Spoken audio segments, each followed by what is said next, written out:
औरतें अब इस देश में सिर्फ घरों, सड़कों, बसों और दफ्तरों में ही असुरक्षित नहीं हैं। अब हालात ऐसे हो चुके हैं कि वो पोस्टरों में भी सुरक्षित नहीं बची हैं। बिहार की एक वीडियो वायरल होती है जहां एक आदमी किनारे लगे पोस्टर पर छपी लड़कियों की तस्वीर को चूम रहा है, चाट रहा है और सबसे डराने वाली बात, पास खड़े छोटे बच्चे ये सब देखकर हंस रहे हैं जैसे ये कोई मजाक हो। और यही सबसे बड़ी समस्या है, जब महिलाओं के प्रति अपमानजनक व्यवहार को मजाक या दीवानगी कहकर नॉर्मलाइज कर दिया जाता है, तब नेक्स्ट जनरेशन भी उसी सोच को सीखने लगती है। हमें यह समझना होगा कि महिलाओं के खिलाफ अपराध अचानक नहीं होते हैं। उनकी शुरुआत ऐसी ही छोटी छोटी हरकतों से होती है।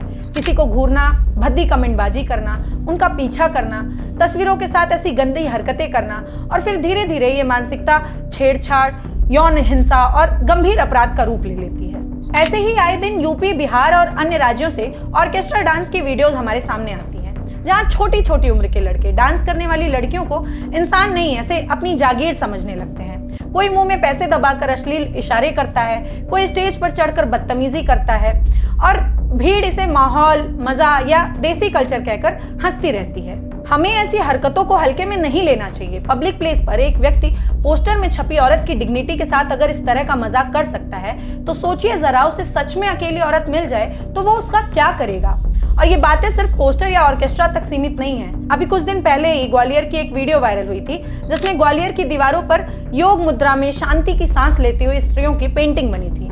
लेकिन कुछ घटिया मानसिकता के लोगों को यह शांति इतनी खल गई कि पेंटिंग्स में योनि की तलाश शुरू हो गई। उसके रंगों को स्त्री की देह की तरह नोचा गया। ये तो खैर फिर भी बहुत बड़ी बात कह दी मैंने। कब्र में भी औरतों की लाशें सुरक्षित नहीं बच पा रही हैं। ऐसी खबरें आप तक भी पहुंचती ही होंगी। अब सुरक्षा सिर्फ कानून की जिम्मेदारी तो नहीं है। सिर्फ सीसीटीवी कैमरे लगा देने से, नियम बना देने से तो सुरक्षा नहीं हो जाएगी। अगर ऐसे ही पुरुषों की सोच, मानसिकता, औरतों को देखने का नजरिया इतना घटिया रहेगा तो इसलिए ऐसी घटनाएं हंसकर आगे बढ़ जाने की नहीं है। आखिर इन्हें कौन बताएगा, कौन इन्हें सिखाएगा? एक समाज के तौर पर हमें ही बताना होगा कि स्त्री कोई वस्तु नहीं है, बल्कि सम्मान और समान अधिकार रखने वाला इंसान है। अगर आज समाज में ऐसी हरकतों का विरोध नहीं होगा तो कल यही मानसिकता और खतरनाक रूप लेकर हमारे समाज के सामने खड़ी होगी। इसलिए इनका विरोध जरूरी है। इस तरह की वीडियोस के खिलाफ आपका, हमारा आवाज उठाना बहुत जरूरी है। इस घटना पर अपनी राय कमेंट बॉक्स में जरूर बताइएगा और हमें फॉलो करना, सब्सक्राइब करना मत भूलिएगा।